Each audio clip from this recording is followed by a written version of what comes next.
विक्रम चौधरी एक सफल बिजनेसमैन था। उसकी कंपनी दिन रात तरक्की कर रही थी और उसके पास दौलत, शोहरत और सफलता की कोई कमी नहीं थी। लेकिन सफलता की इस चकाचौंध में उसके जीवन से कुछ गायब हो गया था। वह था सच्चा सुख और सुकून। वह अपने परिवार से दूर हो गया था और अब उसका पूरा ध्यान सिर्फ अपने काम पर था। विक्रम का हर दिन एक जैसा होता था। सुबह 6 बजे उठना, 1 घंटे की जॉगिंग, फिर काम पर जाना और देर रात तक ऑफिस में रहना। उसकी दिनचर्या इतनी नियमित हो गई थी कि वह खुद महसूस नहीं कर पा रहा था कि वह अपने जीवन का आनंद नहीं ले रहा है। उसने अपने जीवन में उन छोटी छोटी चीजों को छोड़ दिया था जो कभी उसे खुशियां देती थी। विक्रम के पास सब कुछ था, फिर भी उसे लगता था कि कुछ कमी है। उसने अपने परिवार को समय नहीं दिया था। उसकी पत्नी नंदिनी अक्सर अकेली रहती थी। उनकी छोटी बेटी सिया अपने पिता को याद करती थी, लेकिन विक्रम के पास उनके लिए समय नहीं था। उसकी दिनचर्या इतनी व्यस्त हो गई थी कि उसने अपने बच्चों की पढ़ाई पर ध्यान नहीं दिया। सिया स्कूल में अच्छे अंक नहीं ला रही थी और वह अपने पिता की प्रशंसा पाने के लिए तरस रही थी।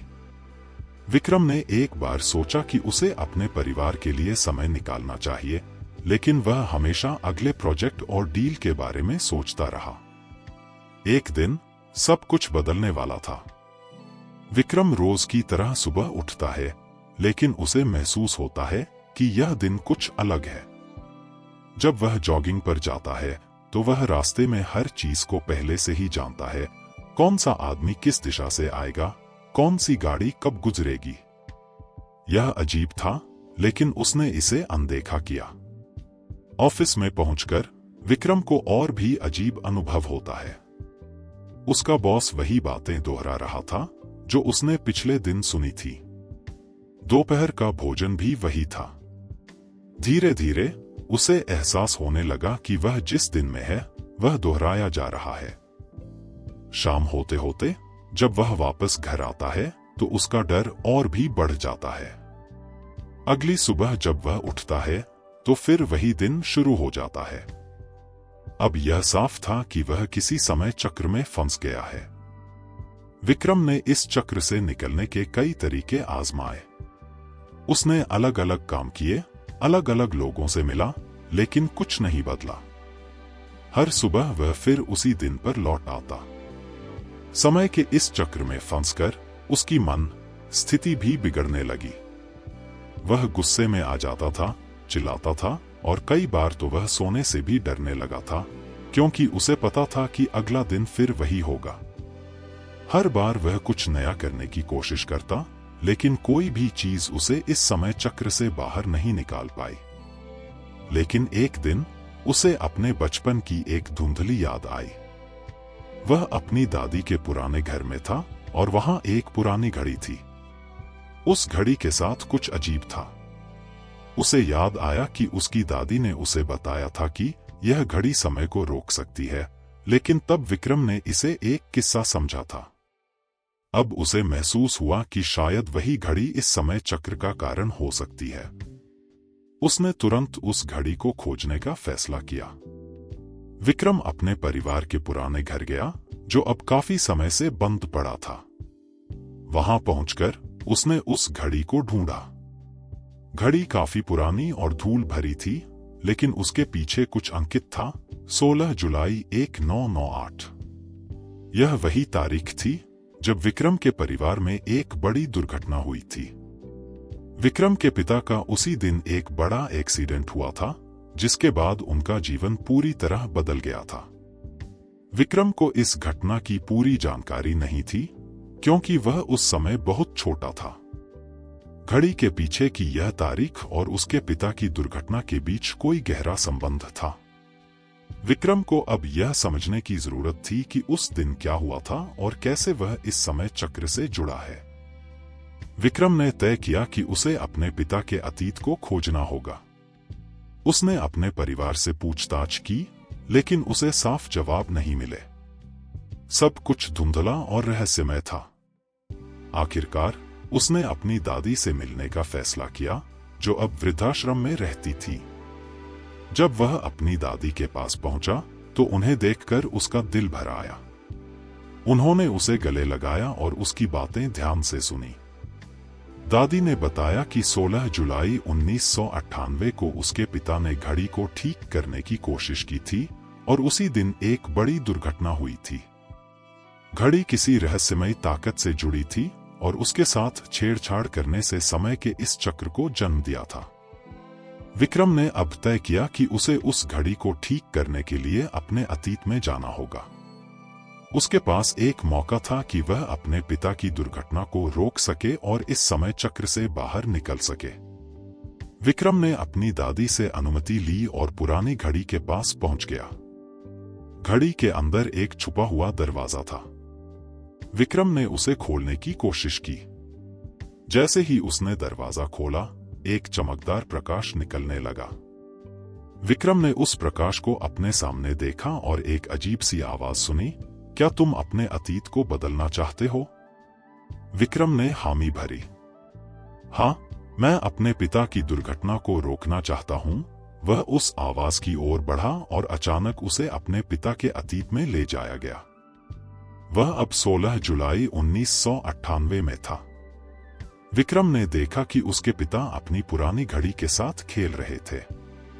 विक्रम ने उसे रोकने की कोशिश की, लेकिन समय उसे सुन नहीं रहा था।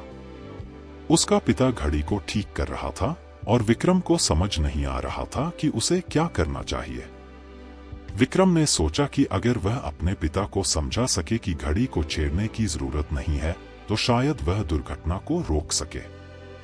उसने अपने पिता से कहा, पापा, कृपया उस घड़ी को मत छुओ, यह आपको नुकसान पहुंचाएगी।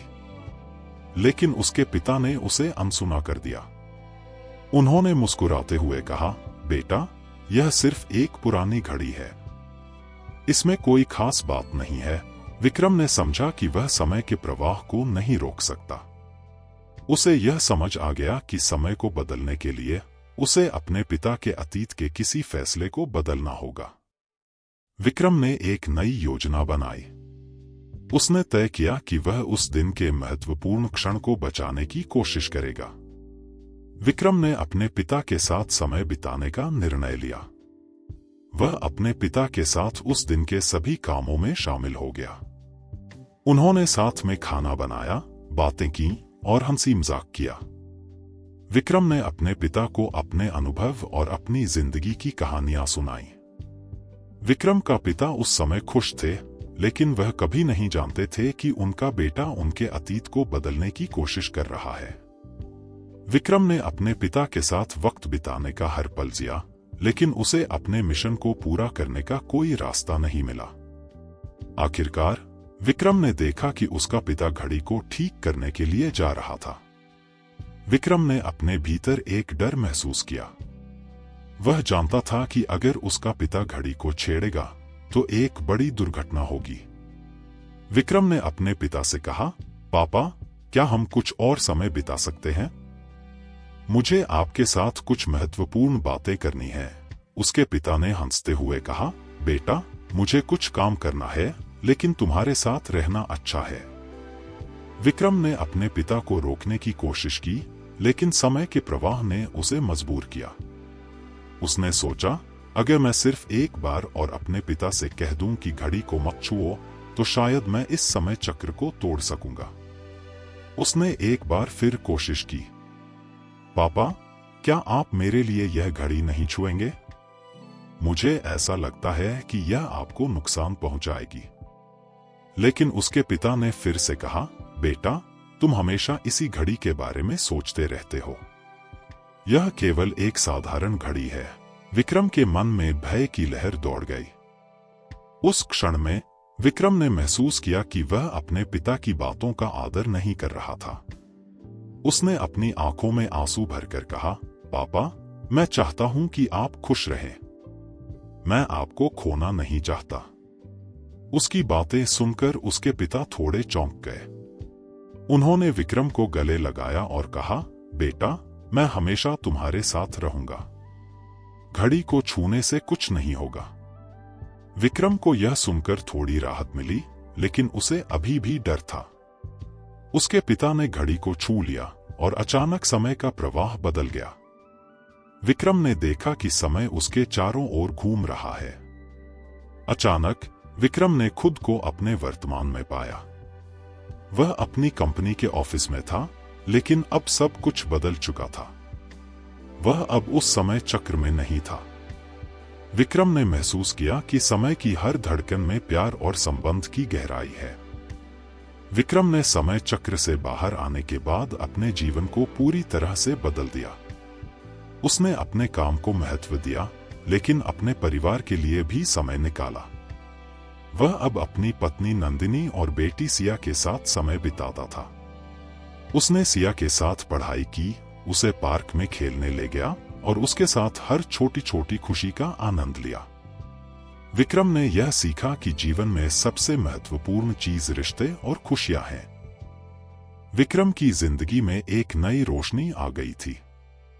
वह अपने परिवार के साथ समय बिता रहा था और उनके साथ नई यादें बना रहा था। उसने अपने अतीत को स्वीकार किया और भविष्य को एक नए दृष्टिकोण से देखने लगा। विक्रम ने इस समय चक्र से बाहर निकलने के बाद महसूस किया कि जीवन में सबसे महत्वपूर्ण चीज रिश्ते और खुशियां हैं, जिन्हें वह अपने काम की वजह से खो चुका था। अब उसने यह सीखा कि समय को सिर्फ घड़ी से नहीं, दिल से मापना चाहिए। विक्रम की कहानी हमें यह सिखाती है कि समय हमारे हाथ में नहीं होता, लेकिन हम अपने रिश्तों और अपने प्रियजनों के साथ बिताए गए समय को महत्व देकर अपने जीवन को अमीर बना सकते हैं।